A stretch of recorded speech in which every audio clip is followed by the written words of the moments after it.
Hi, I'm Donald Davidson. I'm the historian for the Indianapolis Motor Speedway, and this is part of the series called Stories with Donald.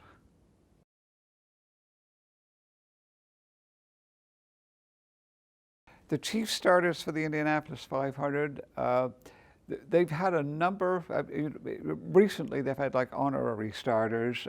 That's not new. It goes back all the way to the very beginning.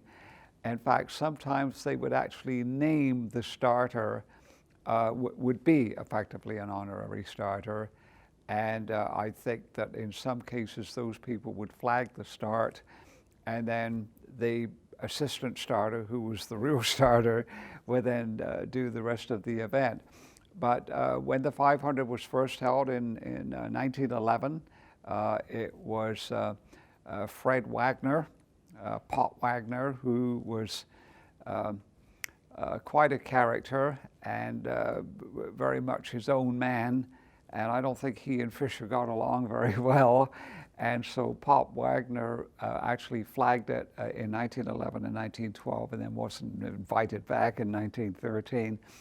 For many years, a run from 1925 to 1953, Seth Klein was the chief starter in most years, but occasionally they would bring somebody in who was effectively an honorary starter. But I think really Seth Klein was the man all the time. Very rotund gentleman. But I think Gene Tunney, the world heavyweight champion, who boxed Jack Dempsey famously a couple of times, was one. In 1938, Tazio Nuvolari, the Italian driver, was actually entered in an Alfa Romeo to drive in the 500 in 1938. But he thought that his services were worth financial incentive, and he priced himself rather high, and the Speedway never paid appearance money. But he came anyway, and in fact flagged the start. And and that's well documented. Now, I don't think he stayed in the starter stand for very long, but he did wave the green flag at the start.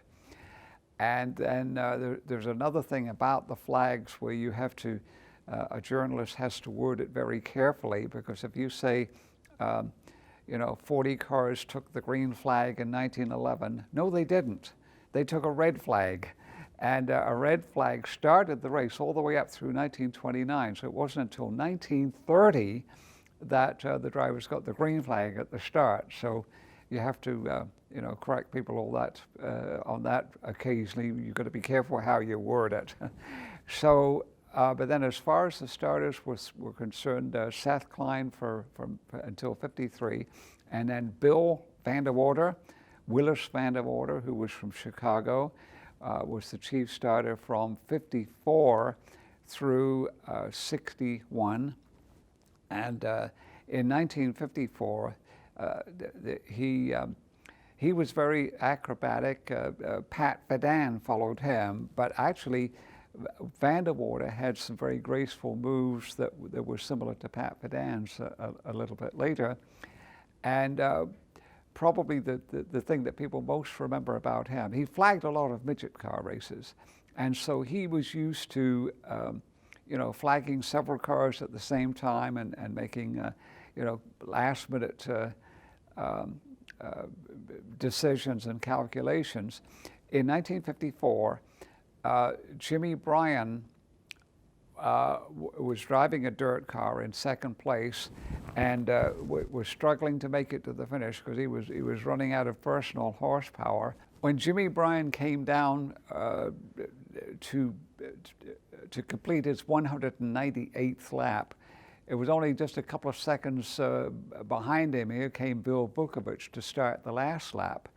And so Bill VandeWater gave Vukovich the white flag, and on the final lap, on Vukovich's final lap, he came up to catch Vukovich, and as they came across the line, Bryan and Vukovich were side by side, except that Jimmy Bryan was starting his last lap and Vukovich was finishing the race. Bill VandeWater was down on one knee waving both flags. There was the white for Brian and the checker for Vukovic.